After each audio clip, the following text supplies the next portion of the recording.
Hello friends. Welcome to Finance Station. Today in this video we will see what is REITs and 5 best ways to invest in REITs. First, let us see what is REITs. Real estate investment trusts, REITs, are a key consideration when constructing any equity or fixed income portfolio. They provide greater diversification, potentially higher total returns, and/or lower overall risk. In short, their ability to generate dividend income along with capital appreciation makes them an excellent counterbalance to stocks, bonds, and cash. Real estate investment trusts own and/or manage income-producing commercial real estate, whether it's the properties themselves or the mortgages on those properties. 1. You can invest in the companies individually, through an exchange-traded fund, or with a mutual fund. There are many types of REITs available. Here we look at a few of the main categories of REITs and their historical returns. By the end of this article, you should have a better idea of when and what to buy. Historical returns of REITs. Real estate investment trusts are historically one of the best performing asset classes available.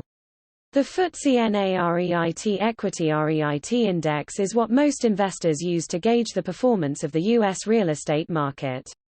Between 2010 and 2020, the index's average annual return was 9.5%. More recently, the 3-year average for REITs between November 2017 and November 2020, 11.25%, was well above both the S&P 500 and the Russell 2000, which clocked in at 9.07% and 6.45%, respectively. Historically, investors looking for yield have done better investing in real estate than fixed income, the traditional asset class for this purpose. A carefully constructed portfolio should consider both. Number 1. Retail REITs. Approximately 24% of REIT investments are in shopping malls and freestanding retail. 3. This represents the single biggest investment by type in America. Whatever shopping center you frequent, it's likely owned by a REIT. When considering an investment in retail real estate, one first needs to examine the retail industry itself. Is it financially healthy at present, and what is the outlook for the future? It's important to remember that retail REITs make money from the rent they charge tenants.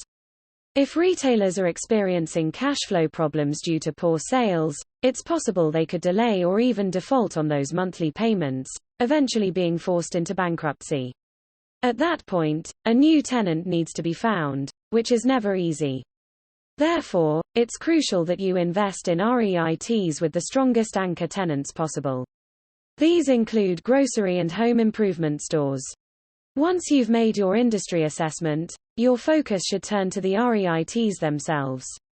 Like any investment, it's important that they have good profits, strong balance sheets, and as little debt as possible, especially the short-term kind.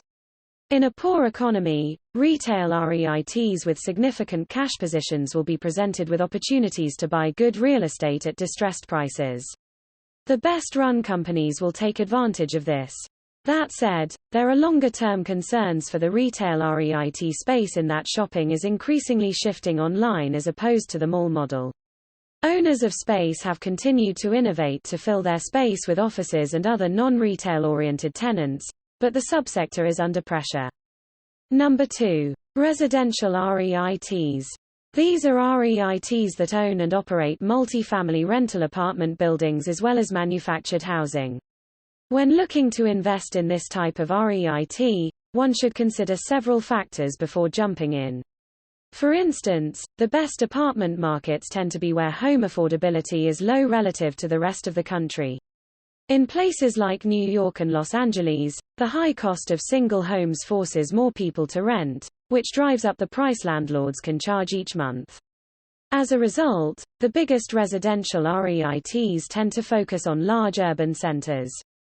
Within each specific market, investors should look for population and job growth. Generally, when there is a net inflow of people to a city, it's because jobs are readily available and the economy is growing. A falling vacancy rate coupled with rising rents is a sign that demand is improving. As long as the apartment supply in a particular market remains low and demand continues to rise, residential REITs should do well. As with all companies, those with the strongest balance sheets and the most available capital normally do the best. Number 3. Healthcare REITs. Healthcare REITs will be an interesting subsector to watch as Americans age and healthcare costs continue to climb. Healthcare REITs invest in the real estate of hospitals, medical centers, nursing facilities, and retirement homes. The success of this real estate is directly tied to the healthcare system. A majority of the operators of these facilities rely on occupancy fees, Medicare and Medicaid reimbursements as well as private pay. As long as the funding of healthcare is a question mark, so are healthcare REITs. Things you should look for in a healthcare REIT include a diversified group of customers as well as investments in a number of different property types. Focus is good to an extent, but so is spreading your risk. Generally, an increase in the demand for healthcare services, which should happen with an aging population, is good for healthcare real estate.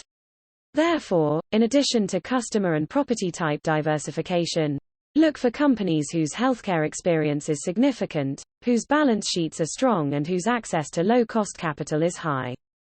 Number 4. Office REITs. Office REITs invest in office buildings. They receive rental income from tenants who have usually signed long-term leases. 4 questions come to mind for anyone interested in investing in an office REIT. Try to find REITs that invest in economic strongholds. It's better to own a bunch of average buildings in Washington, D.C., than it is to own prime office space in Detroit, for example. Number 5. Mortgage REITs. Approximately 10% of REIT investments are in mortgages as opposed to the real estate itself. 3. The best known but not necessarily the greatest investments are Fannie Mae and Freddie Mac, government-sponsored enterprises that buy mortgages on the secondary market. But just because this type of REIT invests in mortgages instead of equity doesn't mean it comes without risks. An increase in interest rates would translate into a decrease in mortgage REIT book values, driving stock prices lower. In addition, mortgage REITs get a considerable amount of their capital through secured and unsecured debt offerings. Should interest rates rise, future financing will be more expensive, reducing the value of a portfolio of loans.